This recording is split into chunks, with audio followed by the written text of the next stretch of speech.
Direction maintenant Rezé, au sud de Nantes.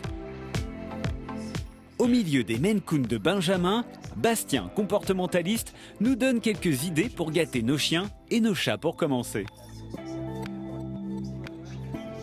Moi, j'ai ramené quelques petits cadeaux ici dans ma hotte de Noël. On va les découvrir ensemble. On va regarder ça. Qu'est-ce qu'on peut leur offrir à nos chats, en fait, comme cadeau de Noël? Principalement pour des chats, ça va être des jouets. Surtout pour des chats d'appartement ou des chats d'intérieur qui ne sortent pas, histoire qu'ils puissent se dépenser, qu'ils puissent jouer un petit peu dans la maison. Tu vas nous dire si c'est bien ou pas, hein? Bien sûr. Ah ça, ils adorent. Là, du coup, on a la canne à pêche classique pour les faire chasser.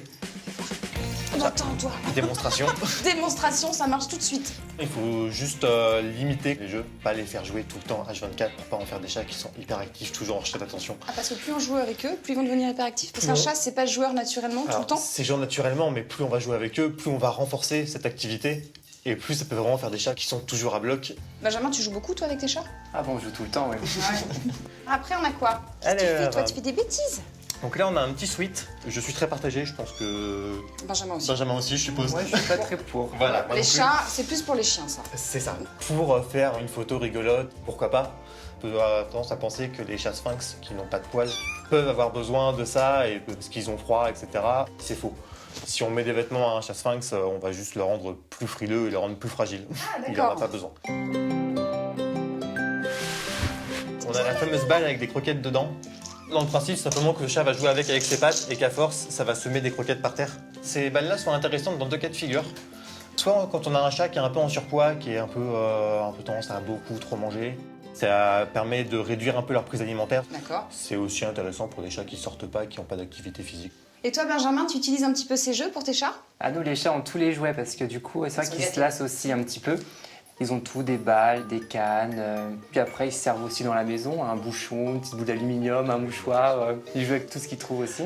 Benjamin, il est magnifique ton sapin et tu l'as décoré de plein de petits cadeaux, des petits lapins qui sont en fait de l'herbe à chat. Ça incite au jeu et c'est vrai qu'ils adorent ça. Donc il y a des petits coussins aussi à la valériane cette fois, donc c'est des racines. Ah, c'est bien, on et ça dirait les pas, apaise aussi. Ah, Ça on sent fort. Ah oui, on sent. Ah ouais, ça sent, ouais. Et ils aiment bien cette odeur. Et ils adorent ça. Et au niveau cadeau, on a fait le tour là, non? Pour des chats, je pense qu'on a fait le tour. Ouais. Et la hotte d'Élodie est également bien remplie pour nos amis les chiens. Si on faisait une petite pause, parce que moi avec ma hotte, on a plein de cadeaux à découvrir pour les chiens là. Allons-y. N'est-ce pas, Touffu? Alors le premier cadeau qu'on aime offrir aux enfants déjà, bah, c'est un calendrier. Et bah Ah oui. ça existe pour les chiens. Forcément, le calendrier de Voilà, dedans on y trouve quoi, Bastien? je suppose des friandises principalement. Alors pas en abuser. Si on a des chiens, quand on va à l'embonpoint, quand on donne des friandises, réduire un petit peu la ration alimentaire du soir, par exemple. D'accord. Peut-être éviter de les donner pour rien. Toujours demander un petit quelque chose à son chien pour qu'il l'ait. Ah. Ne serait-ce qu'un assis, un coucher, un rappel, qui a une raison d'avoir cette friandise. Je ne sais pas si vous avez envie de connaître le cadeau qu'il y a le 22, parce qu'on est le 22. Donc j'ai envie de savoir. On découvre, Eh Bastien, ben, pour allons-y. voir? Kaya, alors a le droit ou Touffu? Kaya. Oh bah les deux. Hein. Alors, attends. Si on peut le couper en deux, c'est encore mieux. Ah bah il y en a deux, je crois. Oh, regardez, qu'est-ce que c'est? C'est un cadeau. Oui, c'est beau, Fifi. Tu veux goûter? Coucher? Même si c'est un cadeau, tu travailles. Oui, c'est bien. bien, ma Adèle. fille, c'est bien. Et toi, Touffu? Christophe? Viens manger. Tu veux pas ça comme cadeau? Oh, tu peux faire mieux alors. Il y en a une qu'on peut bien. Kaya, alors en tout cas, elle veut. Hein. Attends. Ah voilà, il y a ça là. Une laisse. Qui est fluorescente. Et à cette saison où il fait nuit tôt, qu'on va sortir son chien, ça rajoute de la visibilité, ça peut éviter les accidents. Kaya, viens choupette. Voilà Kaya qui revient. Oh, chouchou. Voilà notre balle, Père Noël. Donc voilà, une idée de cadeau. Donc c'est une balle. Quand ça fait poète, les chiens, ils aiment bien. En général, il Kaya? fait bien. Oui.